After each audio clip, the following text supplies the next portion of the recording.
വേണുമാവനും സീതമ്മായിക്കും വളരെ പ്രായം ചെന്നിട്ടാട്ടോ നമ്മുടെ വിദ്യ ഉണ്ടായിരുന്നത്. അവർ മക്കളില്ലാതെ ഒത്തിരി കഴിഞ്ഞിട്ടാണ് നമ്മുടെ വിദ്യക്കുട്ടി ജനിച്ചത് കേട്ടോ. വിദ്യക്കുട്ടി എന്ന് പറയുന്നത് അവളുടെ പേര് പോലെ തന്നെ അവൾ ഭയങ്കര സൂപ്പറാണ്. പഠിക്കുന്ന കാര്യങ്ങളിലാണെങ്കിലും ഡാൻസ് പാട്ട് ഭയങ്കര സ്മാർട്ടാട്ടോ. അവളുടെ ടീച്ചർക്കാണെങ്കിലും അവിടെയുള്ള അയൽവക്കത്തുള്ള ആൾക്കാർക്കാണെങ്കിലും നാട്ടിലുള്ള ആൾക്കാർക്കാണെങ്കിലും എല്ലാം വിദ്യ അത്രയും ഇഷ്ടമുള്ള ഒരു കുട്ടിയായിരുന്നു. സ്വഭാവം കൊണ്ടാണെങ്കിലും പഠന രീതിയിലാണെങ്കിലും എല്ലാത്തിലും കേട്ടോ. അങ്ങനെ വിദ്യ വളർന്നു വരികയാണ്. വളർന്നു വന്ന് അവൾക്ക് ഒരുപാട് അംബീഷൻസ് ഉണ്ടായിരുന്നു, ഒരുപാട് സ്വപ്നങ്ങൾ ഉണ്ടായിരുന്നു. അത് നേടിയെടുക്കണം, ഇങ്ങനെ ആവണം എന്നൊക്കെ ഉള്ളത്. അച്ഛനോടും അമ്മയോടും വിദ്യ അത് എപ്പോഴും പറഞ്ഞുകൊണ്ടേയിരിക്കും കേട്ടോ. ഒരു ദിവസം നമ്മൾക്ക് അച്ഛനും അമ്മയും കുറ്റം പറയാൻ പാടില്ല, കാരണം അവർക്ക് ഒരുപാട് പ്രായമായി. പ്രായമായിരിക്കുന്നത് കൊണ്ട് തന്നെ അവർ വിദ്യയോട് പറയും, മകളെ മോൾക്ക് ഇത്ര പ്രായമായി, ഇനി മോളുടെ വിവാഹം നോക്കണം എന്നുള്ളത്.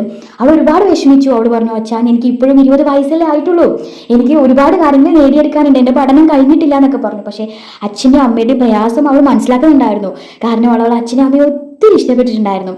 അതുകൊണ്ട് തന്നെ അവളുടെ ഇഷ്ടത്തിന് മാനിച്ച് അവൾ വിവാഹത്തിന് വേണ്ടിയിട്ട് തയ്യാറെടുത്തു. അങ്ങനെ അവൾ ആ ചെറിയ പ്രായത്തിൽ തന്നെ വിവാഹം കഴിച്ചു. അവളുടെ ജീവിതത്തിൽ അവൾ കണ്ടിരുന്ന സ്വപ്നങ്ങളൊക്കെ അവൾ അവിടെ മൂടിവെച്ചു. അവൾ എല്ലാ സ്വപ്നങ്ങളും അവിടെ മൂടിവെച്ച് ഒരു പുതിയ ജീവിതത്തിലേക്ക് കടന്നുപോയി. അതിലും അവൾ ഒരുപാട് സ്വപ്നങ്ങൾ കാണുന്ന ഒരു കുട്ടിയായിരുന്നു, അല്ലെങ്കിൽ ഒരുപാട് സ്മാർട്ടായിരുന്ന കുട്ടിയായിരുന്നു. പക്ഷേ ആ പോയ ജീവിതത്തിൽ അവൾ കണ്ടതും അല്ലെങ്കിൽ അറിഞ്ഞതും അവൾ അനുഭവിച്ചതുമായിട്ടുള്ള ജീവിതം എന്ന് പറയുന്നത് വളരെ വ്യത്യാസമായിരുന്നതായിരുന്നു. അവൾ ഒരുപാട് കഷ്ടപ്പെട്ടു, ഒരുപാട് പ്രയാസപ്പെട്ടു. ഒരുപാട് വർഷങ്ങൾ കഴിഞ്ഞ് കുഞ്ഞുങ്ങളായി. ആ കല്യാണം കഴിച്ചു പോയ ആള് വളരെ സാമ്പത്തികമായിട്ട് വരുന്ന ഒരാളാണ്, എഡ്യൂക്കേറ്റഡ് ആയിട്ടുള്ള ആളാണ്. എന്നാൽ പോലും വിദ്യയ്ക്ക് അവിടെ ഒരു പ്രസക്തി അല്ലെങ്കിൽ ഒരു സ്ഥാനം കിട്ടിയിട്ടുണ്ടായിരുന്നില്ല.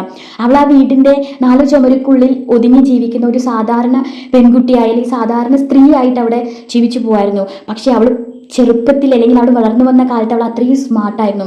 അവളുടെ മനസ്സിൻ്റെ ഉള്ളിൽ അവൾക്ക് ആ ഒരു ആഗ്രഹം ഉണ്ടായിരുന്നു, അവളുടെ ജീവിതത്തിൻ്റെ ആ ഒരു പഴയ ജീവിതത്തിൽ അവൾ ആഗ്രഹിച്ച സ്വപ്നങ്ങൾ നേടിയെടുക്കുക എന്നുള്ളതൊക്കെ. പക്ഷെ അവളുടെ ജീവിതത്തിന് മുമ്പിൽ ഒരു സാഹചര്യം ഉണ്ടായിരുന്നില്ല അവൾക്ക് അതൊന്നും നേടിയെടുക്കാൻ വേണ്ടി. അവൾ ഒരുപാട് പ്രയാസപ്പെട്ടു, ഒരുപാട് വിഷമിച്ചാണ് മുന്നോട്ട് ജീവിതം കൊണ്ടുപോകുന്നെങ്കിലും അവൾ ആ പോയ ജീവിതത്തിലും അവൾക്ക് ഒരു സന്തോഷവും കണ്ടെത്താൻ പറ്റിയില്ല.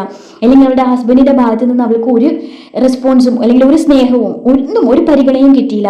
ഒരു ദിവസം ഒത്തിരി അവൾക്ക് വഴക്കും വ്യക്തിയുടെ ഭാഗത്തു നിന്നും ഒരുപാട് അടിയും ഒരുപാട് പരാതികളും കുറ്റങ്ങളും മാത്രം കേട്ട് സഹിക്കാൻ പറ്റാതെ അവൾ ആ വീടിൽ നിന്ന് പുറത്തേക്ക് ഓടി, കരഞ്ഞുകൊണ്ടോടി. അവളൊരു പാർക്ക് പോലുള്ള സ്ഥലത്ത് അവിടെ എത്തി. അവിടെ ഇങ്ങനെ ഇരുന്നുകൊണ്ടിരിക്കുന്ന സമയത്ത് കരഞ്ഞുകൊണ്ടിരിക്കുകയായിരുന്നു അവൾ, വളരെയധികം കരഞ്ഞുകൊണ്ടിരിക്കുകയായിരുന്നു. ആ സമയത്ത് അവിടെ ഒരു പ്രായം ചെയ്യുന്ന ഒരു അങ്കിൾ വന്നു. മകൾ എന്തിനാ കരയുന്നേ എന്ന് ചോദിച്ചു.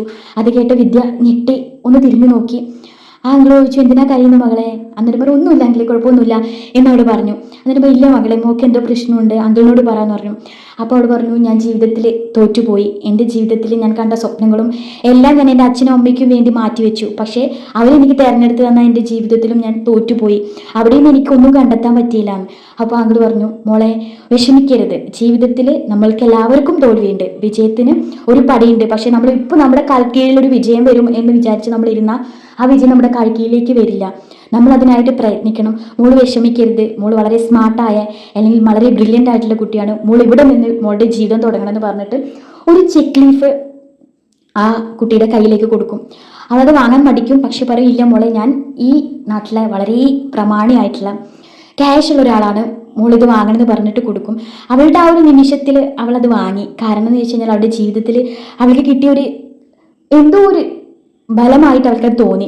അങ്ങനെ അവൾ വീട്ടിലേക്ക് തിരിച്ചു വന്നെങ്കിലും അവൾ ആ ചെക്ക് ലീഫ് നോക്കി. അതിൽ 5 ലക്ഷം രൂപ എന്നാണ് എഴുതിയിട്ടുണ്ടായിരുന്നത്. അവളത് കുറേ നേരം നോക്കി, അവൾക്ക് എന്താണെന്ന് തിരിയുന്നില്ല. പക്ഷെ അവിടെ നിൽക്കുമ്പോഴും അവളുടെ ഉള്ളിൽ ചെറുതിലെ എല്ലാത്തിനും അവൾ ചെറുകിട വെച്ച് പറന്ന് വന്ന പെൺകുട്ടിയാണ്. എല്ലാത്തിനും അവൾ മുൻപിലായിരുന്നു. എല്ലാം ഫസ്റ്റ് നേടാൻ അവൾ സ്വയം പ്രയത്നിച്ച് വന്ന മകളായിരുന്നു. അവൾക്ക് ആ ഒരു 5 ലക്ഷം എടുക്കാനോ അല്ലെങ്കിൽ അതെടുത്ത് എന്തെങ്കിലും തുടങ്ങാനോ താല്പര്യം ഉണ്ടായിരുന്നില്ല. അവിടെയാണ് അവൾ റിയലൈസ് ചെയ്തത്, എൻ്റെ ജീവിതത്തിൻ്റെ വിജയം ഞാനാണ് കാണേണ്ടത്, അല്ലെങ്കിൽ ഞാനാണ് എൻ്റെ വിജയം മുന്നോട്ട് കൊണ്ടുപോകേണ്ടതെന്ന് അവൾ മനസ്സിലാക്കിയപ്പോൾ അവൾ അവിടെ നിന്ന് ചിന്തിക്കാൻ തുടങ്ങി, ഞാൻ ഇനി എന്ത് സ്റ്റാർട്ട് ചെയ്യണമെന്ന്. അവൾക്ക് വീട്ടിലിരുന്നുകൊണ്ട് എന്ത് ചെയ്യാൻ പറ്റുമെന്ന് അവൾ ചിന്തിച്ചു തുടങ്ങിയപ്പോൾ അവൾക്ക് തോന്നി, ഞാൻ നന്നായിട്ട് പാചകം ചെയ്യും. ഈ 5-6 വർഷങ്ങൾക്കിടയിൽ ഞാൻ പഠിച്ച ഏറ്റവും നല്ല കല എന്ന് പറയുന്നത് അതാണ്. അങ്ങനെ അവൾ ഒരു ഹോട്ടൽ പോലെ ഭക്ഷണം ഉണ്ടാക്കി കൊടുത്തു തുടങ്ങി. അവളുടെ ഹസ്ബൻഡ് കൊടുക്കുന്ന പൈസയിൽ മിച്ചം വെച്ച പൈസ എടുത്തിട്ട് അവൾ അത് ചെയ്തു തുടങ്ങി. അവൾ 1 വർഷം തികയുമ്പോഴേക്കും വലിയ കാറ്ററിംഗ് ഒക്കെ ഉള്ള രീതിയിലേക്ക് എത്തി. അവൾ എന്ത് ചെയ്താലും വളരെ സ്മാർട്ടായിട്ടുള്ള മകളാണ്. എന്തിനേയും അവൾക്ക് ശോഭിപ്പിക്കാൻ പറ്റും. അവളെ ലൈഫ് ഒരിക്കലും പൊടി പിടിച്ച് ഒരു 4 ചുമലുകൾക്ക് ഇടയിൽ തീരേണ്ടതായിരുന്നില്ല. അച്ഛൻ്റെയും അമ്മയുടെയും ബലഹീനതയാണ് അവൾ ആ മൂലയ്ക്ക് എത്തിയിട്ടുണ്ടായിരുന്നത്. പക്ഷേ അവൾ എന്ന് അവളുടെ മനസ്സിനെ തുറന്ന് മുന്നോട്ട് പോകാൻ തുടങ്ങിയപ്പോഴും അവൾ അവിടെ എത്തി. അങ്ങനെ അവൾ ഏത് ദിവസമാണോ അവിടെ ആ പാർക്കിൽ പോയിരുന്നത്, ആ ദിവസം എത്തിയപ്പോൾ 1 ഇയർ കംപ്ലീറ്റ് ആയപ്പോൾ അവൾ തിരിച്ച് ആ സ്ഥലത്തേക്ക് പോയി. അവിടെ നിന്ന് അവൾ മുന്നേ ആ അങ്കിൾ അവളോട് പറയുകയുണ്ടായിരുന്നു, മകളെ അടുത്ത വർഷം ഇവിടെ ഈ അങ്കിൾ ഇവിടെ വരും, അപ്പം മകളും വരണം, അപ്പം മകൾ എന്തായാലും കരഞ്ഞുകൊണ്ടായിരിക്കില്ല ചിരിച്ചുകൊണ്ടായിരിക്കും എന്ന് പറഞ്ഞിട്ടുണ്ടായിരുന്നു. അവള് അവിടെ എത്തി.